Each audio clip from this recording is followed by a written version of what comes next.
Morning students. आज मैं आपके पास लेके आई हूँ एक चैप्टर 15 का प्रोबेबिलिटी का chapter. It's a topic of class 10th। Previous topic में हमने प्रोबेबिलिटी की इंट्रोडक्शन कर चुके हैं। आज थोड़ा सा इस इंट्रोडक्शन को और आगे बढ़ाते हैं।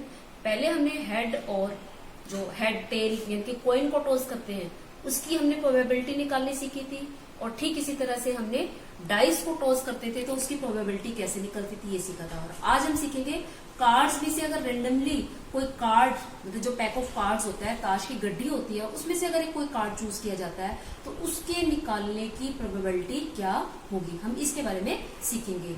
तो अब इस प्रोबेबिलिटी को निकालने से पहले आपको इसके बेसिक्स के बारे में पता होना चाहिए कि कार्ड्स किस किस कलर के होते हैं, किस किस सूट के होते हैं। तो let's continue with the topic. एक ताश की गड्डी में सबसे पहले तो ताश के पत्ते होते हैं टोटल 52। उसमें 4 कैटेगरी के पत्ते होते हैं, यानी कि 4 सूट के पत्ते होते हैं। सूट किसको बोलते हैं, मतलब उसके अंदर 4 टाइप के पत्ते होते हैं। उसमें सबसे पहला आता है एक स्पेड। स्पेड की शेप गिवन है आपके पास, इस शेप को आप देख लेना। 13 पत्ते इसके होते हैं। हार्ट की शेप जिसको आप ऑलरेडी जानते हैं, इसके भी 13 पार्ट्स होते हैं। डायमंड के भी शेप जो होती है बर्फी के लाइक होती है, आपने देखी हुई है, तो ये डायमंड की शेप होती है। डायमंड के भी 13 पार्ट्स होते हैं। क्लब्स के ये क्लब्स की शेप है, उसके भी 13 पार्ट्स होते हैं। तो अगर आप 52 पार्ट्स को टाइप्स में डिवाइड करें, सूट में डिवाइड करें, तो ये कितने हो गए 13 इन ईच कैटेगरी, तो टोटल 52 हो गए। अब 13 कार्ड्स, अब होते कौन कौन से, ये 13 कार्ड हुए स्पेड के। इनकी स्पेड में जो 13 कार्ड्स आएंगे वो कौन कौन से आएंगे, नंबर्स वाले कार्ड आएंगे 2, 3, 4, 5, 6, 7, 8, 9, 10। इसमें 1 का कार्ड नहीं होता, क्योंकि 1 की जगह हमारा होता है 1 का मतलब ही 1 होता है। उसके बाद आता है किंग, क्वीन एंड जैक। तो ये टोटल 13 कार्ड आपको स्पेड के भी मिलेंगे, 13 ही कार्ड आपको हार्ट के भी मिलेंगे, 13 ही कार्ड डायमंड के और क्लब के। तो ये आपके हो गए डिवीजन 13 कार्ड की टाइप्स कैसे कैसे होती है। उसके बाद आता है, देखो जो आपने यहाँ पे लिखे A, king, queen and jack. King, queen and jack, ये तीनों कार्ड्स को हम फेस कार्ड्स भी बोलते हैं। अब ये फेस कार्ड 4 होते हैं। फेस कार्ड्स कौन से होते हैं, किंग, क्वीन, जैक और ये 3 कार्ड हो गए फेस। लेकिन इन किंग के कितने कार्ड होते हैं, 4 कार्ड होते हैं। अब वो 4 कार्ड कैसे होते हैं, आपको पता है 4 सूट थे, एक स्पेड का, एक हार्ट का, एक डायमंड का और एक क्लब का।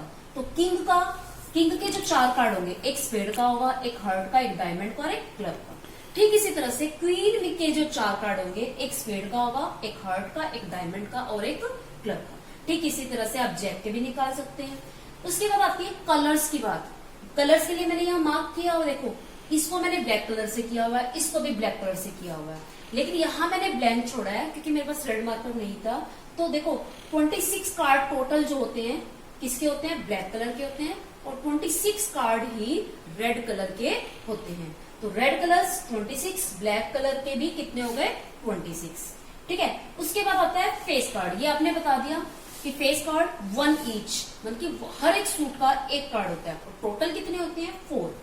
अब फेस कार्ड भी देखो आपने 1 ईच लिया, और आपको पता है सूट में 2 रेड कलर के सूट होते हैं। तो फेस कार्ड कितने हमारे पास 1, 2, 3, मतलब 3 फेस कार्ड है ये। आपको ईच सूट में कितने लेने, ईच सूट कितने हमारे 4, तो सूट 4 हो गए, और 3 फेस कार्ड होते हैं, 3 एक किंग के, 3 क्वीन के, 3 हमारे हो गए जैक के। तो टोटल फेस कार्ड कितने हो गए 12।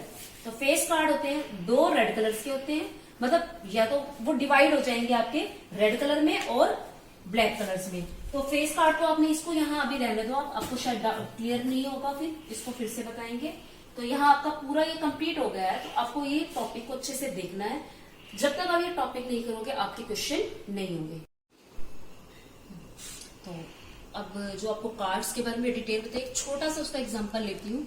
अब मान लो आपने कार्ड्स में से एक पत्ता चूज किया 1 का, आपको मैंने बताया था एक हमारा फेस कार्ड तो नहीं है, लेकिन 1 के भी क्या होता है, हर सूट में एक पत्ता होता है। तो 4 सूट है, तो 1 के पत्ते कितने हुए 4।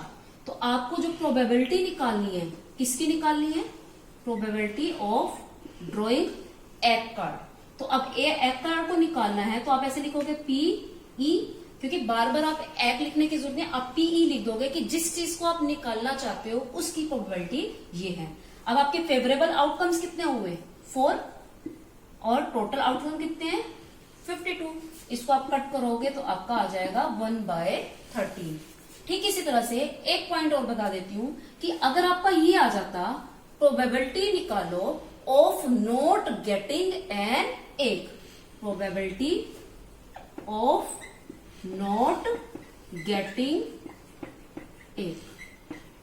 ठीक है, अब आपको ना एक ना आए उसकी प्रोबेबिलिटी बतानी है। तो उसके लिए क्या होता है, जब आपको किसी चीज की नहीं निकालने की प्रोबेबिलिटी निकालनी है तो उसको बोलते हैं कंप्लीमेंट्री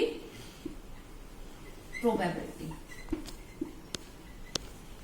ठीक है, और उसको डिनोट किससे करते हैं PE डैश, ऊपर बार लगा देते हैं। और इसको निकालते कैसे हैं 1 माइनस PE।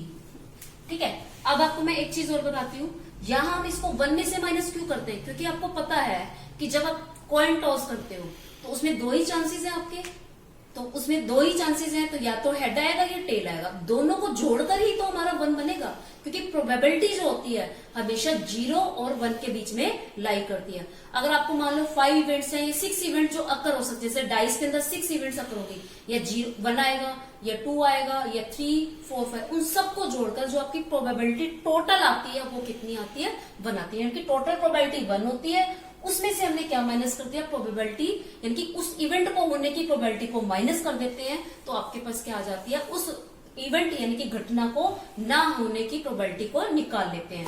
तो ना होने की प्रोबेबिलिटी कैसे निकलेगी 1 माइनस होने की प्रोबेबिलिटी। अब इसने क्या कहा था कि एक ना आए, तो सबसे पहले आपने क्या निकाला एक होने की प्रोबेबिलिटी निकाली 1/13।